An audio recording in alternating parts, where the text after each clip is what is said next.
साधारणतः मतदानाचा दिवस आणि मतमोजणीचा दिवस हे दोन वेगळे दिवस असतात. फार पूर्वी मतदान झाल्यानंतर तत्काळ मतमोजणीला सुरुवात व्हायची आणि मध्यरात्री किंवा दुसऱ्या दिवशी पहाटेपर्यंत मतमोजणीचे निकाल जाहीर व्हायचे. जोपर्यंत मतदान होत नाही तोपर्यंत मतपेट्या उघडल्या जात नाहीत. मग त्याच्यामध्ये पोस्टल सुद्धा आल्या. आता या ह्याच्यामध्ये निवडणूक निर्णय अधिकारी प्रभाग क्रमांक 200 ते 206 यांचे 8/1/2024 पत्र मतमोजणीच्या दिवशी मतमोजणी सुरळीत पार पाडण्याकरता उक्त दिनांकात झालेले टपाली मतदान हे मतदानाचा लिफाफा तपासून वगैरे खूप मोठे आहे. त्यांनी आज दिनांक 15/1/2024 रोजी दुपारी 3 वाजता सदर टपाली मतपत्रिकेच्या पेट्या स्ट्रॉंग रूम मधून बाहेर काढण्यात येणार आहेत. तरी त्याकरता आपण किंवा आपल्या टपाली मतपत्रिकेकरिता नेमणूक केलेला प्रतिनिधी यांना वरील नमूद वेळेत उपस्थित राहण्याकरता आपले स्तरावरून सूचना देण्यात याव्या. हे काय चाललेलं आहे, म्हणजे कोणता प्रकार किंवा कसली लोकशाही आहे? मला आणखीन एक मेसेज असा आला की संविधान म्हणते मतदान करा आणि निवडणूक आयोग म्हणते करूनच दाखवा. तर निवडणूक आयोग किंवा आयुक्त जे मुख्यमंत्री असं म्हणाले, जसं तुमच्या माध्यमातून कळलं मला की हे रडीचा डाव खेळतायत, पण मग मुख्यमंत्री त्यांची घरघडी निवडणूक आयुक्त म्हणून नेमणूक करतायत का? की निवडणूक आयुक्तांना काही कामच नाहीये? हा सगळा प्रकार जो चाललेला आहे, धाक दपटशांचाही प्रकार करून पाहिला, त्याच्यानंतर पैसे वाटपाचा प्रकार करून पाहिला, तेही उघडकीस आले. यावेळेला सोशल मीडियातून बऱ्याच गोष्टी उघड झालेल्या आहेत. टीव्ही चॅनलमधनं सुद्धा बऱ्याच गोष्टी उघडकीस आलेल्या आहेत. अगदी मी परवा ठाण्याला गेलो होतो आणि मी आणि राज आमच्या उमेदवारांना सुद्धा कोटींची ऑफर करून त्यांची उमेदवारी मागे घेण्यासाठी प्रयत्न करण्यात आला. म्हणजे सगळ्या साम दाम दंड भेद एवढी खा कशासाठी सुटले यांना? का एवढी तुम्हाला ही महापालिकेची निवडणूक, नगर परिषदेच्या निवडणुका म्हणजे मला असं वाटतं की यांच्याकडे महायुतीकडे कर्तृत्व काही नाहीये म्हणून वाटेल ते करा. तिकडे गणेश नाईकांकडे त्यांचं मतदान केंद्रच फरार झालं. म्हणजे टांगा आहे की नाही जागेवर मला माहित नाही, पण मतदान केंद्र फरार. त्यांच्या टांगा दुखल्या फिरून फिरून. या मतदान केंद्रात गेले, इकडे नाही, त्या मतदान केंद्रात 4 तास लागले त्यांना. म्हणजे हे मंत्र्याची हालत आहे. टांगा दुखल्या, केंद्र फरार. टांगा पलटी नाही झालं, पण त्यांच्या खेट्या घालून टांगा दुखलेत. आता डोक्यावर हात मारावा की पाय चेपत बसावे हा गणेश नाईकांपुढचा प्रश्न असेल. पण ह्या सगळ्या गोष्टीवरती इलाज करायचा असेल तर मला असं वाटतं निवडणूक आयुक्तांना तत्काळ निलंबित करून त्यांच्यावरती कारवाई केली पाहिजे. कारण हे बसल्या जागी फुकटचा जनतेचा पैसा खातायत आणि सत्ताधाऱ्यांची लाचारी करतायत, असंच मला नाईलाजाने म्हणावं लागतंय.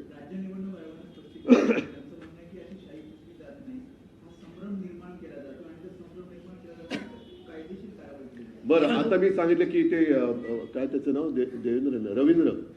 रवींद्रच्या नावापुढे बाईचा फोटो, ते काय? मग त्यांची ओळखच पुसल्यान तिकडे.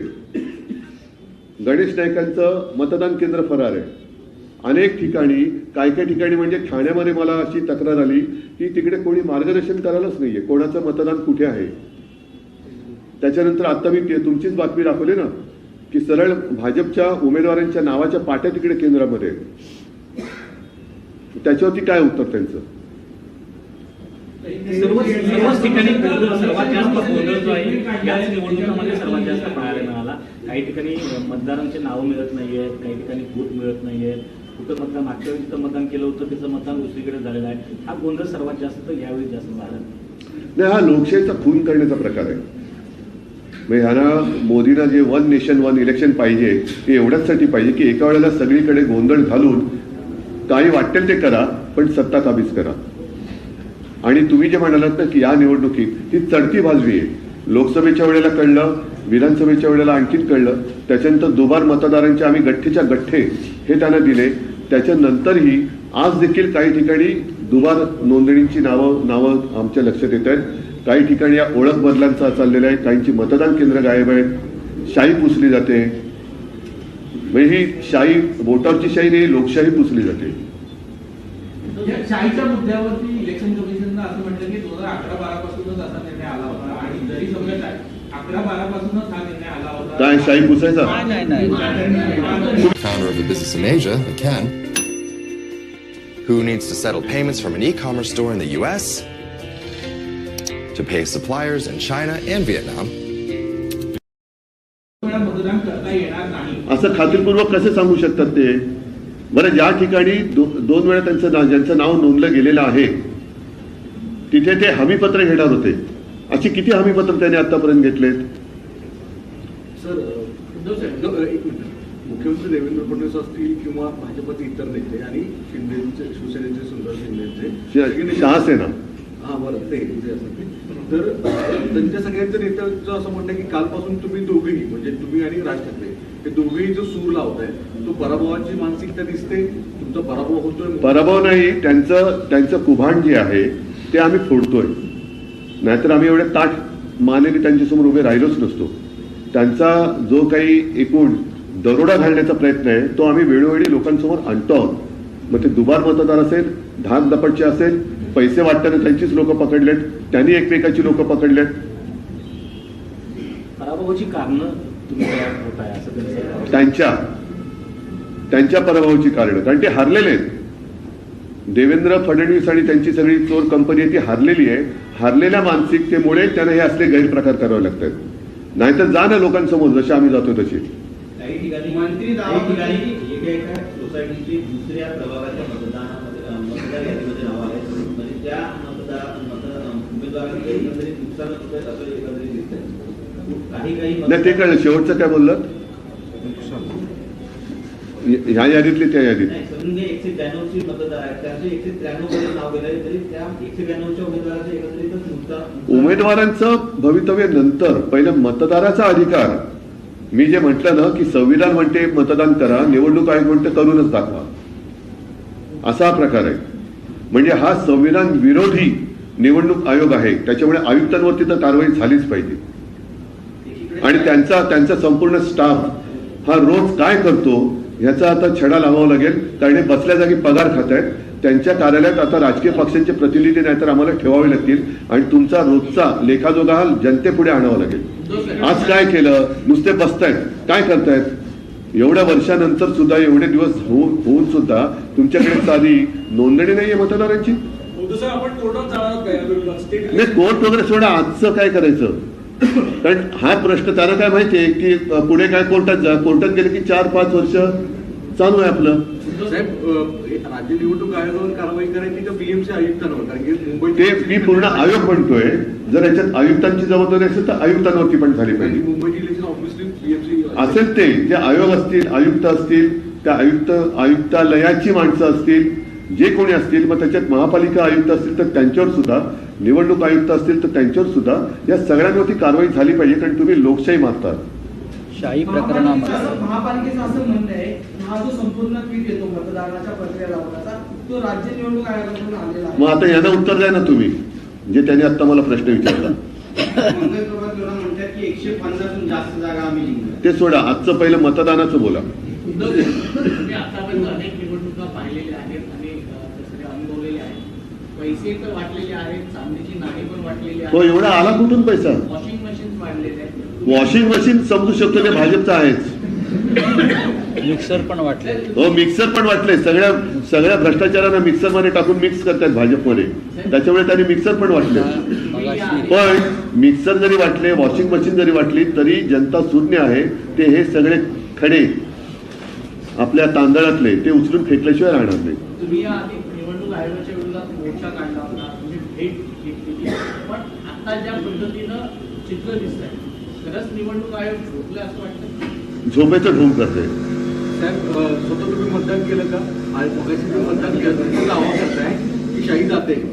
आता स्वतः मी पण आता पुसून बघणार आहे शाही. हा, म्हणजे पण एक आहे, मी काय दुबार मतदान, एक तर माझं कुठे नाव नाहीये, त्याच्यामुळे दुबार मतदान करायला जात नाही. हा प्रश्न गंभीर आहे, तो गांभीर्याने घेतला पाहिजे. टीव्ही चॅनलवरती सुद्धा काही रिपोर्टर मला त्यांना खास धन्यवाद द्यायचे की ते स्वतः डेमो देत आहेत शाही पुसण्याचं. आणि हे एवढं जर का ढळढळीत सत्य, बोटावरची शाही जाते हे सत्य देवेंद्र फडणवीस आणि आयुक्त किंवा निवडणूक आयोग नाकारत असेल म्हणजे ह्यांची मिलीभगत आहे. ठीक आहे, चला तरी सुद्धा मी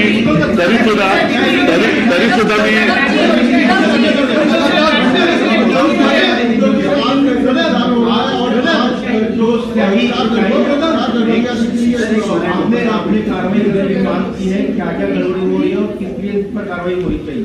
चुनाव आयोग और जो भी जिम्मेदार शायद ये पहला चुनाव है जिसमें बहुत सारी शिकायतें आ रही हैं। मतदान के बाद जो इंक लगाई जाती है तुरंत वो निकाली जा सकती है, ये तो गंभीर है। और ये मुझे कुछ फोन भी आए और आपके टीवी चैनल पर मैंने देखा भी। इसका मतलब ये है कि चुनाव आयोग, और अगर मैं आरोप लगाऊं कि सत्ताधारी पक्ष है उनकी मिलीभगत है। बहुत सारे मतदाता ऐसे हैं कि उनका नाम उनको ढूंढना पड़ रहा है किस मतदार यादी में है। और स्वयं गणेश नाइक जिन्होंने कहा था कि टांगा पलटी घोड़ा फरार का है, तो उनका मतदान केंद्र ही फरार हुआ है। तो ये बहुत सारी गड़बड़ी इस बार दिखाई दे रही है। और अभी मैंने एक लेटर प्राप्त हुआ है। हाँ, ये देखो सॅनिटायझर वापरून ये बांद्रा में हुआ है। अभी आपको ये इतना दिखाई नहीं देगा, लेकिन वो क्या सैनिटाइजर, नेल पॉलिश रिमूवर, तो चुनाव आयोग ने क्या एजेंसी ली है सैनिटाइजर और नेल पॉलिश रिमूवर की? तो ये तो सीधा लोकशाही की हत्या हो रही है। और दूसरी बात, वो जो लेटर है पोस्टल वोट, उसकी पेटी भी आज खोलने जा रहे हैं। तो ये सारी बातें देखें तो मुझे ऐसा लगता है कि चुनाव कमिश्नर जो है, आयुक्त जो है, उनके ऊपर कार्रवाई होनी चाहिए। और वो किस लिए पैसा ले रहे, पगार क्यों ले रहे हो, सैलरी क्यों ले रहे रोज इतने साल? मतलब अभी मुंबई कारपोरेशन की इलेक्शन और साथ ही साथ अन्य जो महापालिका है उनकी इलेक्शन 5, 7, 9 साल के बाद होने जा रही है। 9 साल इन्होंने किया क्या, क्यों आपने पगार लिया है? और ये जनता का पैसा है। और अदरवाइज हमें हमारे पार्टी का एक प्रतिनिधि उनके कार्यालय ऑफिस में बिठाना पड़ेगा कि रोज क्या कर रहे हैं आप, हमें दे दो, जवाब दो। चुनाव आयुक्त भी नौकर है, वो राजा नहीं है। मतदार राजा असतो, आयुक्त नसतो। ठीक आहे, तरी सुद्धा मी सर्व जिथे निवडणुका सुरू आहेत तिथल्या सर्व मतदारांना खास करून विनंती करेन की प्रचंड संख्येने आपण बाहेर पडा आणि लोकशाहीचा खून करण्याचा जो प्रयत्न होतोय त्या प्रयत्नाचा खून करा, आपला मतदानाचा अधिकार बजावा आणि गुंड भ्रष्ट यांच्याकडे आपलं जीवन सोपवू नका। सगळ्यांना धन्यवाद। जय हिंद, जय